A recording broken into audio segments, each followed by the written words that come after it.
today I wanted to do kind of one last video to get us through our lovely COVID school closure about a topic I get a lot of questions about, and that's behavior. Behavior is a really big encompassing topic that can have so many different facets to it, but I'm going to try and give you a crash course in how to understand behavior and hopefully something that'll help you react differently when your child has a behavior. A lot of the stuff that I use comes from conscious discipline. This is an entire philosophy and program authored by Dr. Becky Bailey. She's wonderful and very insightful. She has made this her life's passion and her life's work. And if you go online and go to consciousdiscipline.com, you can pull up webinars, books, topics, videos, all kinds of information, as well as free resources that you can use at home with your kiddos.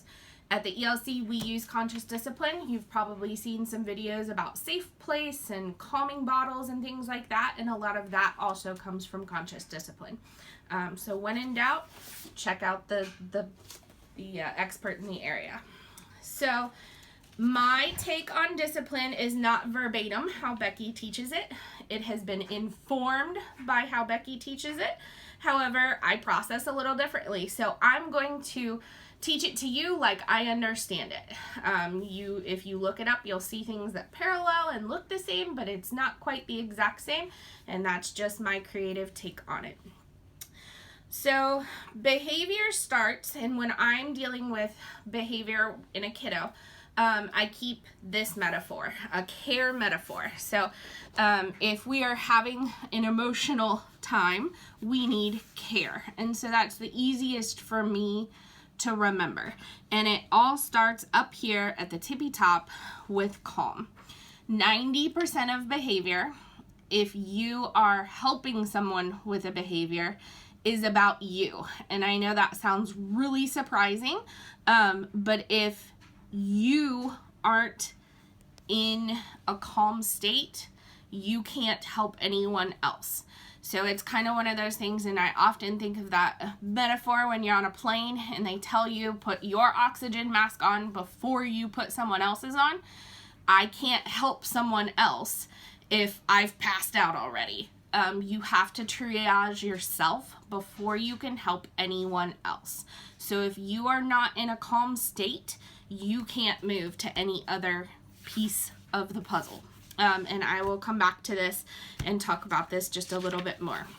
The other thing that you have to have a little background knowledge on, and this is where I differ from Becky. She uses some different terminology, but it's easiest for me to think about in terms of a stoplight.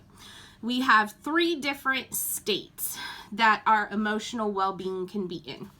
We have our executive state, and this is when we are good to go. We are calm, we are relaxed, we can think logically, we can learn, we can process, and this is the only state that we can do those in. So if you drop down a state and say you're in your emotional state, and that's pretty self-explanatory, you're having an emotion or a reaction, something is not going your way, or something is wrong in the environment around you, then you have an emotional reaction to it.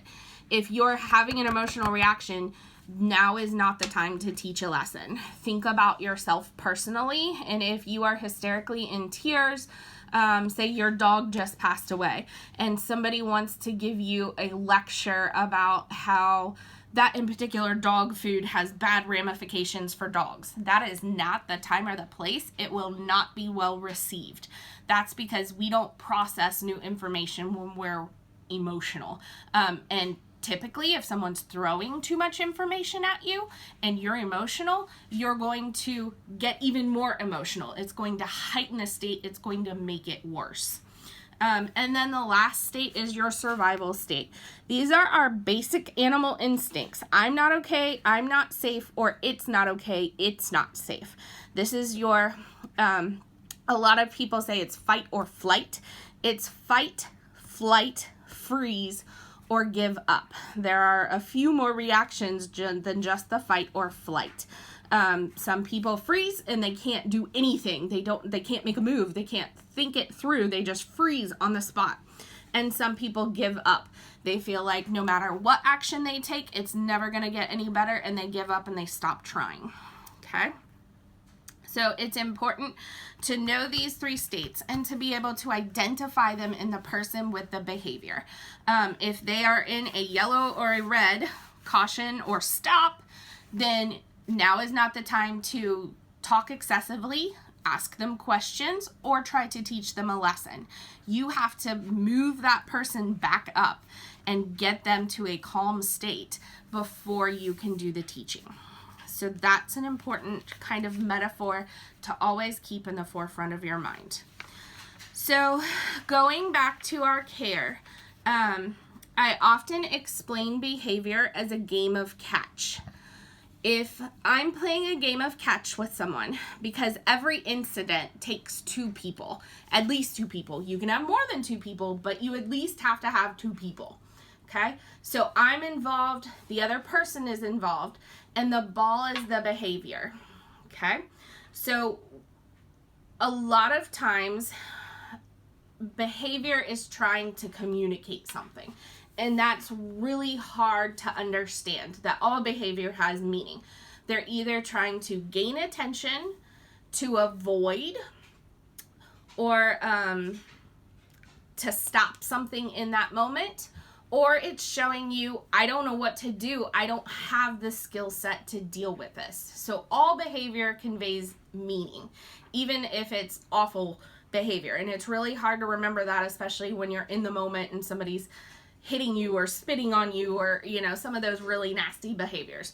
But they do. They all have meaning. And when you see repetitive behavior, that happens because the person communicating doesn't feel like they're being understood. So if I'm trying to convey a message and I speak a different language, it doesn't matter how many times I tell you that message in that language. You don't speak it. You don't understand. I can repeat it as many times as I want, but it doesn't make sense. So I, as the speaker, have to change something, or my listener has to change something. They either have to learn my language, or I have to learn to speak it in their language, or maybe I'm going to use sign language, or maybe I'm going to use gestures. I have to do something different to get that point across. So remember, when you're seeing a repetitive behavior, that it means that the person isn't getting their point across. They're not fully being understood, or that missing skill that you're trying to teach them hasn't developed yet, and you need to still keep teaching that lesson. Okay? So back to our ball metaphor. If I'm in an argument, and I'm going to give this example. This one happens in my household, and it's a personal trigger for me. I am a super neat person. I have other family members who may not be as neat as I am. So say I just cleaned my entire kitchen, and a family member takes this dirty dish and they put it in the sink.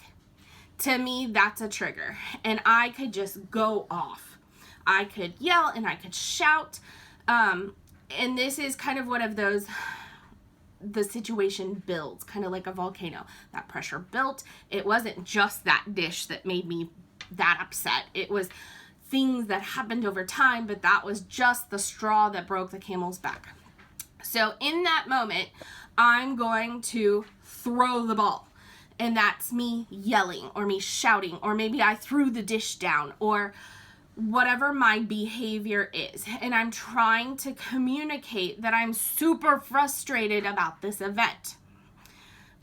The person who I'm throwing the ball to has a choice.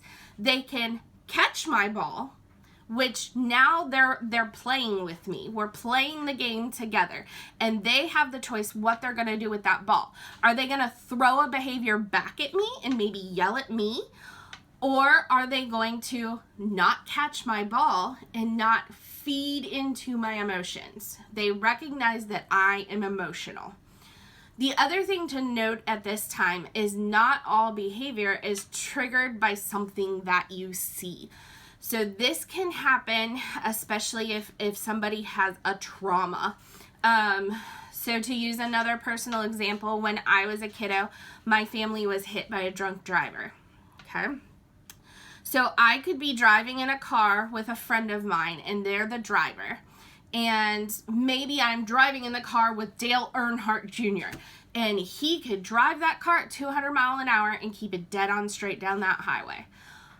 But he gets to a curve, and I feel nervous because that's a personal trigger for me. He doesn't know that, but all of a sudden I erupt and I'm hysterically in tears.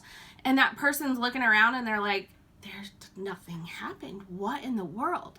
Just because you don't know what the communication is doesn't mean that I'm not still communicating with you. So to me, that brought all those memories back, and it made me upset. So I'm still communicating about a behavior. And those are the harder behaviors to deal with because you have to be a really good detective or you have to be a really good communicator. And with our kiddos, especially young kiddos, they don't have as many words to tell you what's going on. Think about a newborn baby. You know, you take that newborn baby home and they're crying and you're like, are you hungry? Are you wet? Are you what? 3 or 4 months later, you notice that their bottom lip quivers before that cry always starts. And that means they're tired. It happens at the same time every day. And so you change your patterns and your behaviors to support that behavior. So those are the things that sometimes just take time to work out. But all behavior communicates meaning. So back to my example. So I'm playing catch with someone. They throw me the ball because they're upset and they had the behavior. So the ball's the behavior.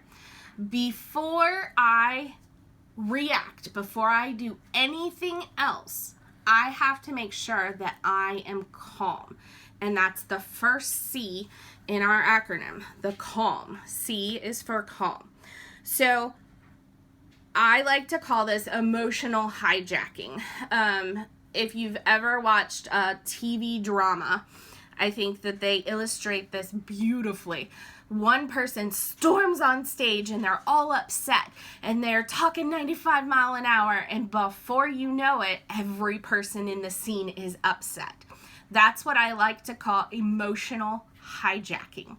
So when you're around someone and they demonstrate such a strong emotion that they pull you in and now you are part of the game. You caught their ball and you're playing ball with them.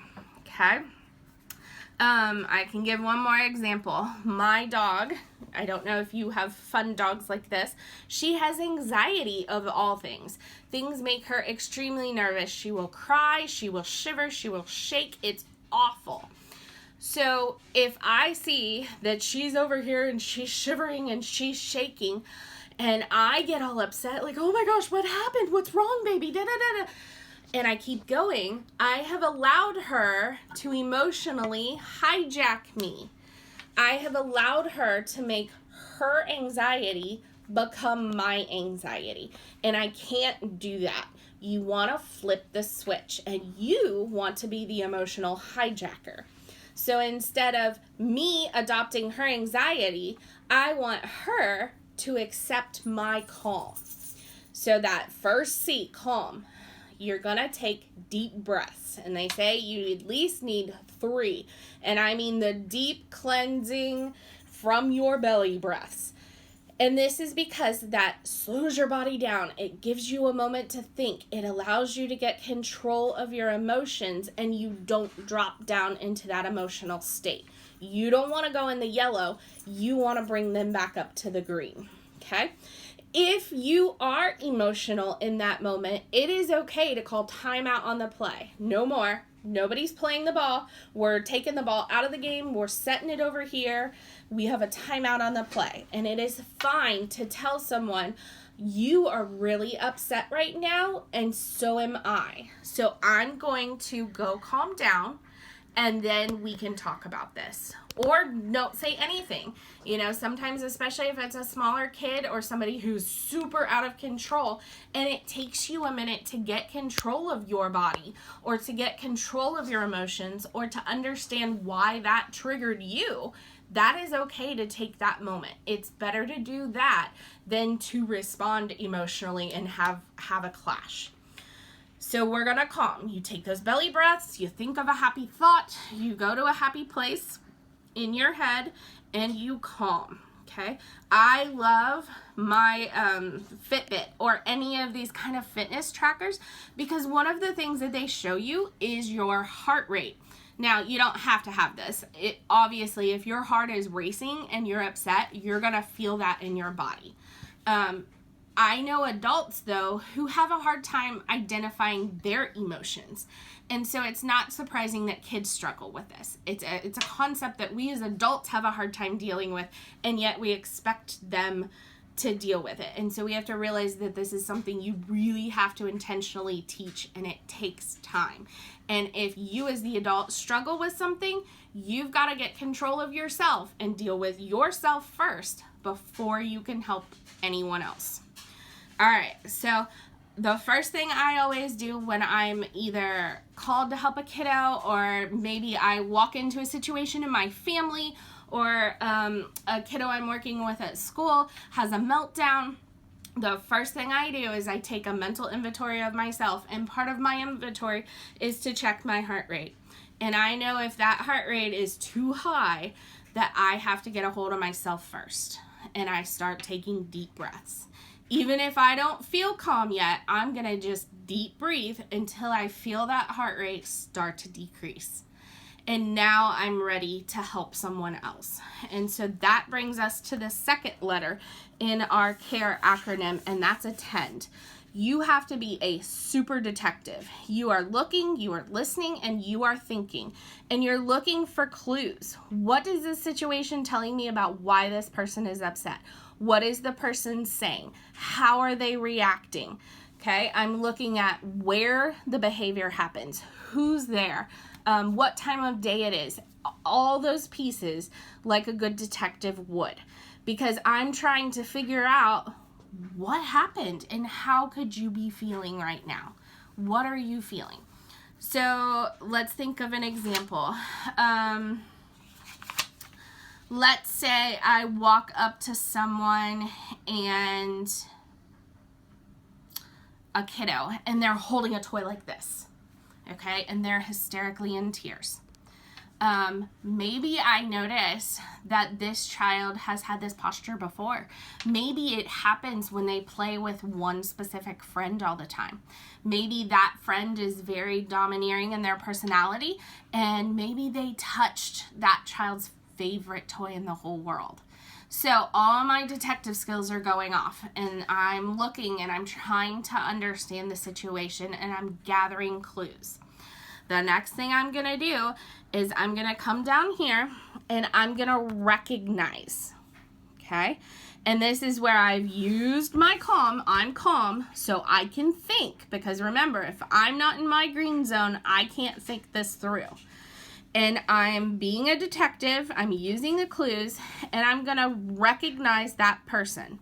You are mad. You wanted that toy and your sister touched it first.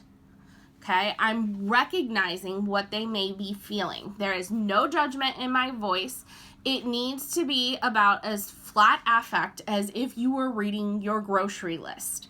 Because your job is not to impose, it's not to condemn, it's not to heighten the situation. And if I go, oh, what were you thinking? Why did you take that toy? Well, I just contributed to the problem. And chances are that child who is already upset just dropped from their yellow zone of being upset down into their red zone, because now I'm a threat to their safety. I'm imposing on them, and I don't want that to happen. So this is where you really have to separate yourself and make sure that you do not react. If you can't do that, then you need to walk away until you can. And it's okay to do what we call a tap out, which means I can't get it together right now. This triggered me. So I'm going to let someone who is calm come in and finish the steps. That is okay. We don't have to be superhumans and fix it all the time. And it takes a lot of practice to do this. It takes repetitive practice.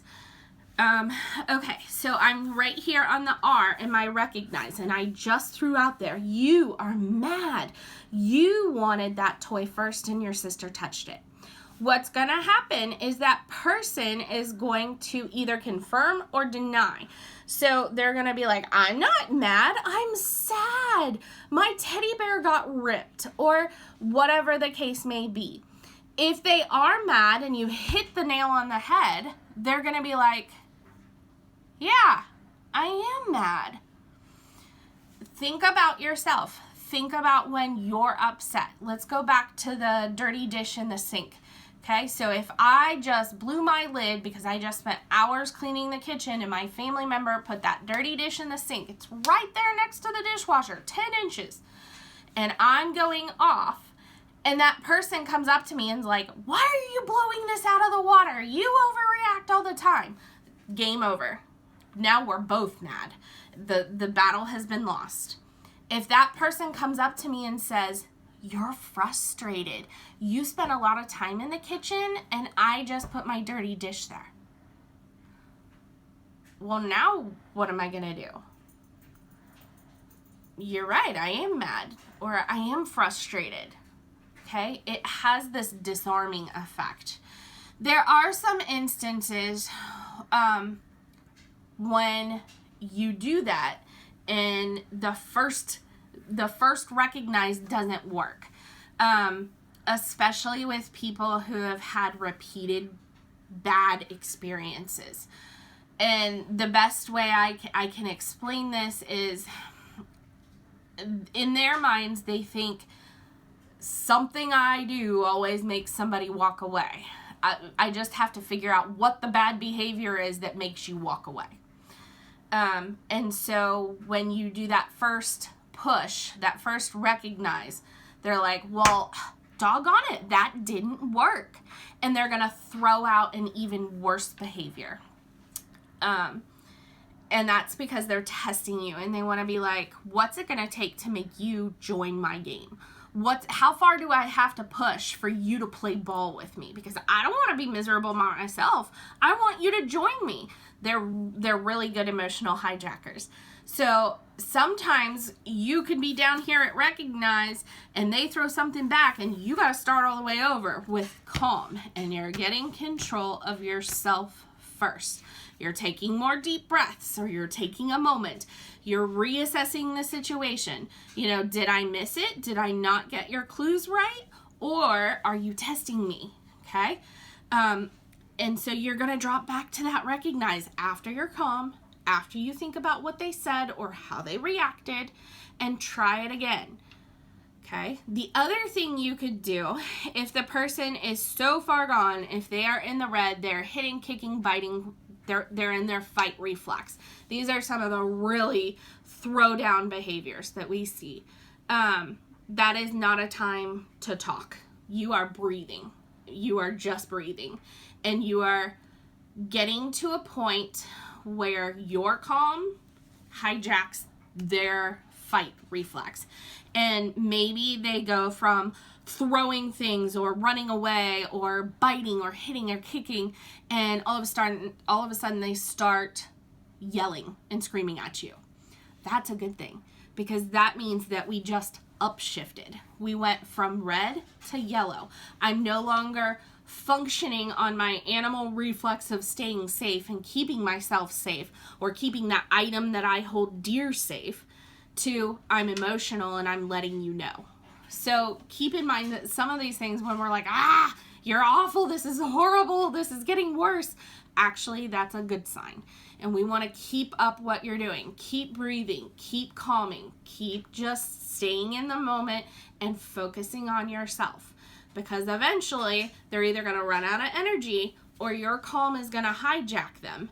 And then you can start your other steps of recognizing and talking it through. Because until they're in that calm state anyway, it doesn't matter if you were the best teacher in the world. They're not going to learn that lesson. They're not ready. Okay? So maybe we're in this recognized state and I said, you're mad, and they throw back, you're sad. Okay? That's fine. And you just kind of go with the flow. Oh, you're sad. I didn't know your teddy bear got ripped. That made you sad. Sometimes you can get kiddos who are confused and they'll say things like, I'm happy.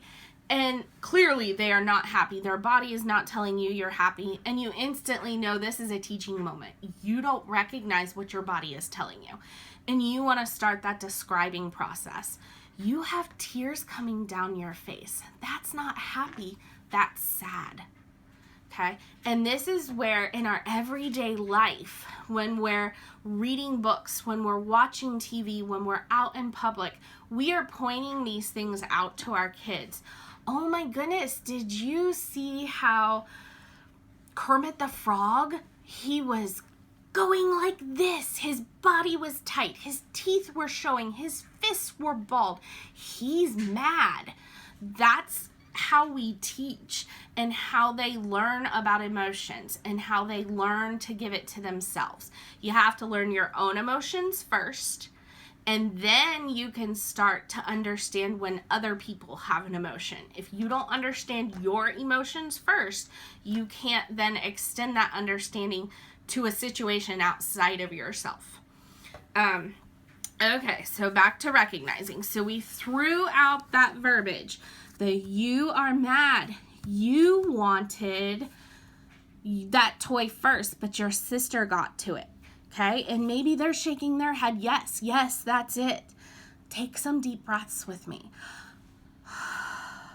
Okay, and then when they've calmed down, that's your teaching moment.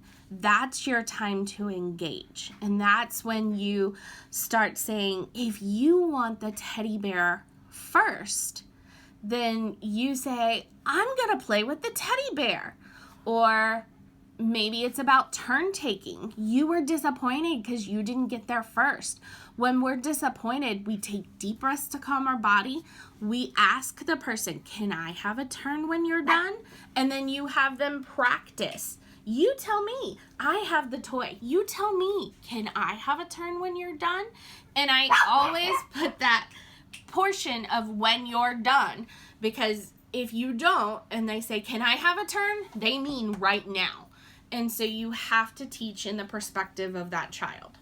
Okay, and this works with adults too. It pretty much works across the board. Animals, people, I've seen it work on everything. You're teaching the missing skill. You're understanding what the behavior was saying to you, and you're teaching the missing skill. So let's take a behavior that's really hard. I'm trying to think of one off the top of my head. Let's try hitting, okay? So maybe I walk up in a situation and I see this kid just haul off and whack another kid. You know, I'm going to check myself first. I'm going to make sure I'm calm. And then I'm going to look at the situation. What do I know about this? Does it happen every time we're walking from the classroom to the gym? Is it always in the hall? Is it always because they're standing by the same person? Is it over the same toy? Is it when somebody uses the same words to them? Remember that those triggers, going back to that, you know, how I talked about the car accident, those triggers don't just have to be something I can see. Maybe I'm driving with my windows down and I smell that funky smell you've ever smelled after a car accident, and I can't even see it, but I can smell it, and all of a sudden tears come to my eyes. You have to be so conscious of what just triggered you, and sometimes it takes time for you to know. And so sometimes you don't have all the answers, but you're just recognizing the feeling. I don't know why you're sad, but your body is telling me you're sad. Let's help your body calm down. Those type things. It's okay to be sad. or just holding them in the moment. If they're super upset, it's okay to just stay in that moment. Your body is really mad right now. I'm going to keep you safe. You help me keep it safe. But that's kind of one of those situations that I'm not in there and I'm not jerking them up or throwing them in timeout or anything like that. Because think about when you're upset. If somebody threw you in timeout and you had a legitimate reason to be upset, that's only going to make it worse. Just because they can't tell us doesn't mean that it doesn't exist. So then I'm engaging and I'm looking for that missing skill. And maybe it's about avoiding the situation until we develop the skill. If two kids have a conflict with each other, say they're brother and sister, we can't say, oh, we're just going to separate you and you two never have to deal with it, because you'll live in the same house. You're going to have to deal with it. So what we want to do is separate in that moment, and then we're going to create times when we are purposely putting them together and making them work it through with us as the teacher. So you have a really hard time taking turns, or you have a really hard time when your sister picks things first. So maybe I'm going to offer and say, okay, today it's her turn to choose first. Tomorrow it's your turn to choose first. This is really hard when it's somebody else's turn. So you take some deep breaths and we're going to practice. Okay, go ahead. Your turn to choose. And then praise it when they make it through. And when they don't make it through, go through those steps of your body is feeling really sad or mad or frustrated. When we feel like this is how we feel this feeling. This is what we can do. And it's not always you just have to calm down. As adults, sometimes when we're upset, we go for a run. We listen to music. We go for a drive. We go shopping. We have to teach kids to do those things. You are super upset right now. Do you want to color a picture? Do you want to look at a book with me? Do you want to go outside and throw a ball against the fence? Those are all things you can do. I would limit your choices to 2 or 3, because remember, too much information is too much. And if they can't make a choice in that moment, then you need to go back to calm. You need to go back and start calming yourself down. The other thing that we can sometimes see is a perspective issue. And this is hard, especially in young kids. Young kids can't understand the concept of, they're very concrete. So things that aren't concrete, and concrete meaning I can feel it, I can touch it, I can see it, it's in front of me, they have a hard time with. That's why smaller kids have a hard time understanding time.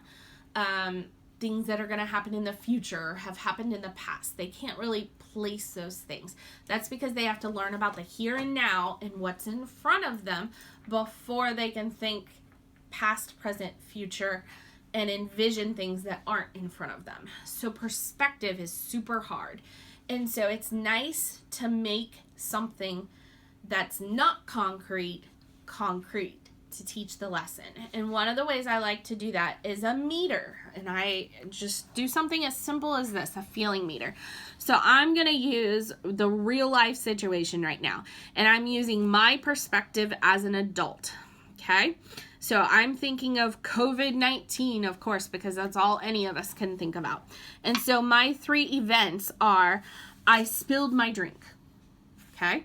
I can't see my family right now. That's really hard. Or someone I love died of COVID, okay? And you can end up, adults, children, it doesn't matter. Perspective is a hard thing to do. With someone who has an event, like I spilled my drink, and they have a 10.0 reaction, you would have thought that the end of the world just happened. The magnitude 9.0 earthquake. Okay, and so we want to help them learn that there are things better than that there are things worse than that. And so maybe you say, oh, you spilled your drink. Now remember, I'm not doing this while the behavior is happening. I am doing this whenever that person gets back to a calm state. Okay, and so you throw something else out there. So for a kiddo, You can't have a turn with that toy right now. And they have the meltdown of the millennium. And so you come to a meter like this when they're calm and you're like, that was super hard. You felt like this was the worst thing ever. What would happen if the toy broke? Would that be a 10? Oh, okay. So that's now a 10. We just built perspective. What would the I can't play with this toy be? And you're helping them realize that that's not as big of a deal. So with this example, I just threw out, I had the reaction, I spilled my drink, and I just had the meltdown of a millennium. And then someone provides the perspective. Okay, you just spilled your drink. Yeah, that was really hard. You never want to discredit their feelings. Their feelings are their feelings. They're there whether you say they're there or not. But you're providing the perspective. And you let the person do it. Let them come up with it. Maybe they keep that event there for a little while and it takes them time to develop the perspective. But you want it to be their move. And you're like, okay, well, the next time I have a meltdown because I can't see my family, but the I spilled my drink is still there. So I'm going to say, you know what? Is this as bad as when you spilled your drink? No, this is worse. This is a 10. Oh, okay. So how bad was it when you spilled your drink? Well, I guess that was more like a 7. We just built a little bit of perspective. And then the next time, so for my adult example, this wouldn't be a kid example, you know, you lose a loved one because you were throwing a tantrum about not being able to see your family and you did it anyway, and then something bad happens. And so now what I thought was so awful of I can't see my family, okay, well, was not being able to see them now, but being able to see them later. Was that worse than losing your loved one? No, losing my loved one is the worst thing ever. So that's now my 10. Well, I can't see my family? Oh. Well, not being able to see my family is worse than when I spilled my drink. So I'm going to remove that one up here because that really wasn't that bad in perspective. And now I'm going to put the I can't see my family here. And so over time, I have helped build perspective. So I hope this was helpful. I hope our stoplight was helpful. And I hope that our CARE acronym of calm, attend, recognize, and engage. And remember that 90% of this battle is about you. Even though that person has the meltdown, the child has the meltdown, the family member, the whoever it is has a meltdown, it's about you and how you respond. You have the power to catch that ball and play ball and throw it back with another behavior. Or you have the ability to go, nope, I'm not playing. You're not going to emotionally hijack me.